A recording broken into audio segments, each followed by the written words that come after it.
Bonjour, j'espère que tu te portes bien. Toujours dans cet élan de la compréhension du mariage, je fais suite à la première vidéo que j'ai partagée il y a quelques jours. Mes paroles, ma pensée est basée sur un support. C'est-à-dire que j'ai pris la Bible dans Genèse, le Genèse 2, et vous voyez que le mariage, la famille, c'est un projet de Dieu. Ce n'est pas des hommes qui ont prévu ou bien qui ont décidé de créer une famille. C'est Dieu dans sa pensée, dans sa façon de voir les choses, a commencé à penser à créer cette famille. Elle a pensé à la créer en partant de deux personnes, Adam et Ève. Donc, vous voyez qu'on ne peut pas parler du mariage c'est-à-dire qu'un mariage qui va réussir sans parler de Dieu. Un mariage qui va être un mariage épanoui, un bonheur, vivre un bonheur sans parler de Dieu. On ne peut pas parler de la famille sans parler de Dieu, parce que tout vient de là. On ne peut pas rejeter le travail que Dieu a fait.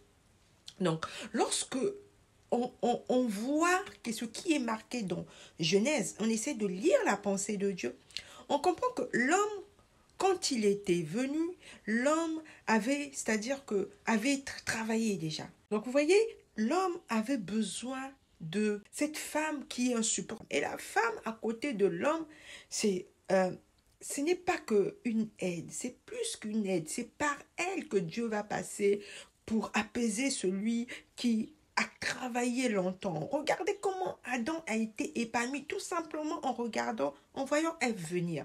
Par la suite, même lorsqu'on les a chassés, Adam n'a pas rejeté Ève.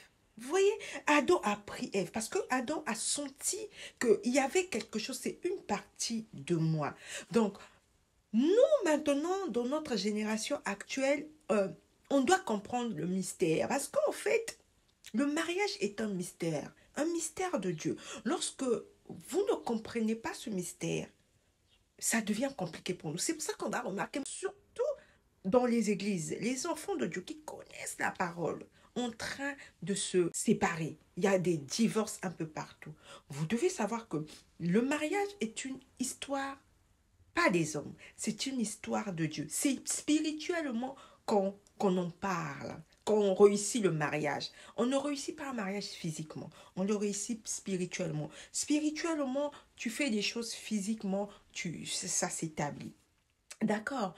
Euh, donc, on va venir voir que Dieu avait tout donné à l'homme. Donc, on va essayer de voir comment euh, on commence à vivre le mariage, c'est-à-dire que le mariage est devenu quelque chose de banal, quelque chose qu'on banalise, quelque chose que tu te lèves le matin, tu décides, tu te maries, tu te maries. Tu te lèves le matin, tu décides, tu divorces, tu divorces. Tu te lèves le matin, tu sais même pas ce que tu veux faire. Parce que tellement t'es perdu, tellement on ne comprend pas. D'accord? Dieu, en fait, lorsqu'il il a façonné l'homme, moi ça me plaît ce mot-là, façonner. Et il te prend, il se dit non, je veux te mettre à un endroit. Et cet endroit où je veux te mettre, on va travailler, ça va être beau, dans le jardin d'Éden. Et je te mets là, dans les projets, je dois te ramener une femme. C'est pas beau ça. Donc, en fait, le mariage, la famille est une histoire spirituelle. Partout dans la Bible, vous allez voir, c'est pour ça que vous allez remarquer dans la Bible, Dieu insiste sur des générations, c'est-à-dire qu'il y a généalogie. Au début, lorsque je lisais, on parle des enfants, on parle des gens, des noms bizarres, quelquefois compliqués à prononcer. Je ne comprenais pas, mais c'est parce que c'est au commencement. Les gens vont venir dire oui, mais oui, ça c'est l'Ancien Testament, mais ça reste le commencement. D'accord? Voilà. C'est pour ça que vous allez voir, remarquer Jésus dire aux gens, au commencement, il n'en était pas ainsi. Lorsqu'il parle, il parle ainsi, il parle du mariage. D'accord? Lorsqu'on va parler du mariage, dans le projet de Dieu, il n'y a pas de divorce. Hein. Dans le jardin d'Éden, il n'y a pas de divorce. Dans le projet de Dieu, dans le jardin d'Éden, il n'y a pas la polygamie, ou il n'y a pas de tromperie. On voit qu'il n'y a que deux personnes. Donc c'est pour ça qu'on vous dit, il faut réfléchir avant de rentrer dans le mariage. Parce que lorsqu'on dit il n'y a pas de divorce, ça veut dire qu'on est marié à vie. Donc, tant que on vit, on est marié à cette personne, tant que la personne est sur terre. D'accord? Donc, réfléchissez avant de vous marier. Essayez de vous poser avant de faire vos choix. C'est très important pour les enfants de Dieu, parce que ça devient tout et n'importe quoi. D'accord? Sur ce, je vais m'arrêter là aujourd'hui. Je vous souhaite une excellente journée.